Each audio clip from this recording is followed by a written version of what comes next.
Hello everyone, thanks for tuning in.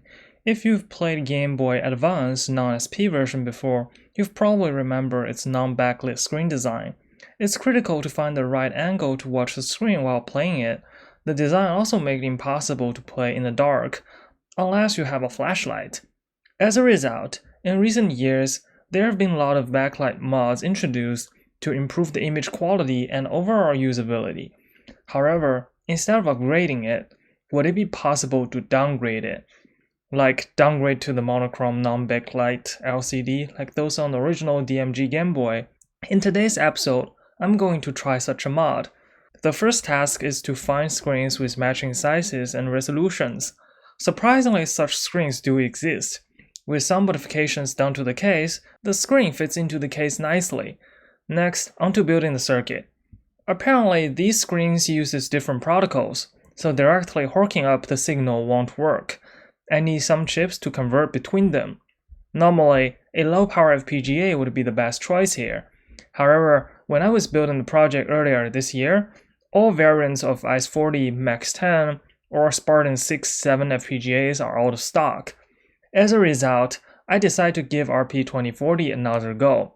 With that being said, the plan is to use PIO to capture the LCD output of the GBA, then combine with what I had previously, a software sigma delta modulation grayscale scheme, to convert the color display output from GBA to a grayscale LCD input. Let's look at the schematics. It should be quite straightforward.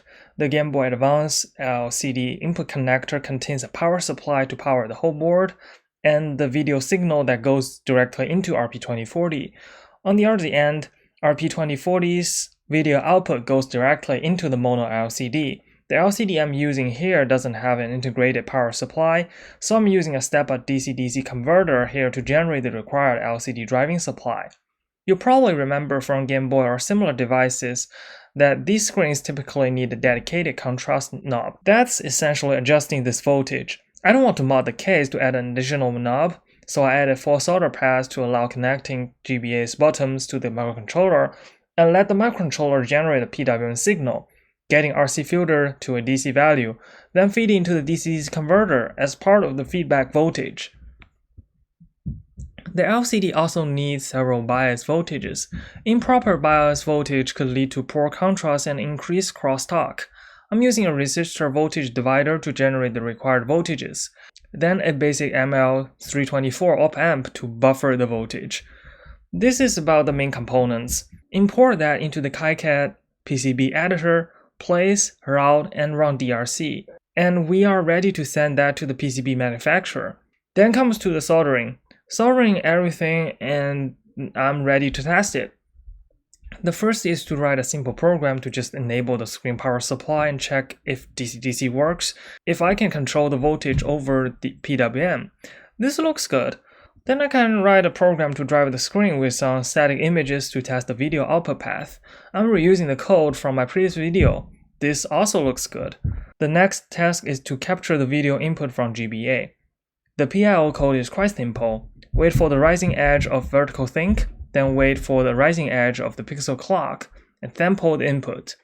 I wired my hardware wrong, so I have to do another bit reversal to correct the MSB and LSB, but normally one would just use the in instruction to capture from pins. What if I pipe the incoming data directly into the frame buffer? I'm already seeing the image. This is good news. GBA gets clock signal during blanking, so I don't really need to worry about that much. If I can correct the color mapping, then I'm good to go. Color mapping is, however, a slow process. Here is a common RGB to luminance formula. What I need is an integer approximation that will convert my 0 to 15 RGB input value to 0 to 63 luminance value. This is what I end up with. However, this is still too slow to calculate at a video rate, mainly due to the division operation. I had to convert this into a lookup table. Though now, if this is pre-calculated, it's not that important if I use only integer operations. The only missing feature now is adjusting the contrast. I had several solder points for connecting to GBA's keypad test point.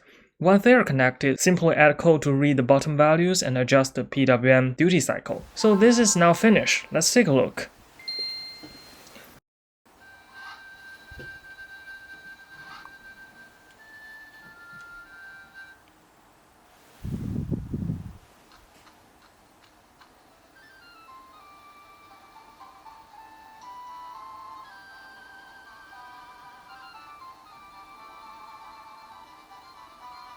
This is about the end of this video.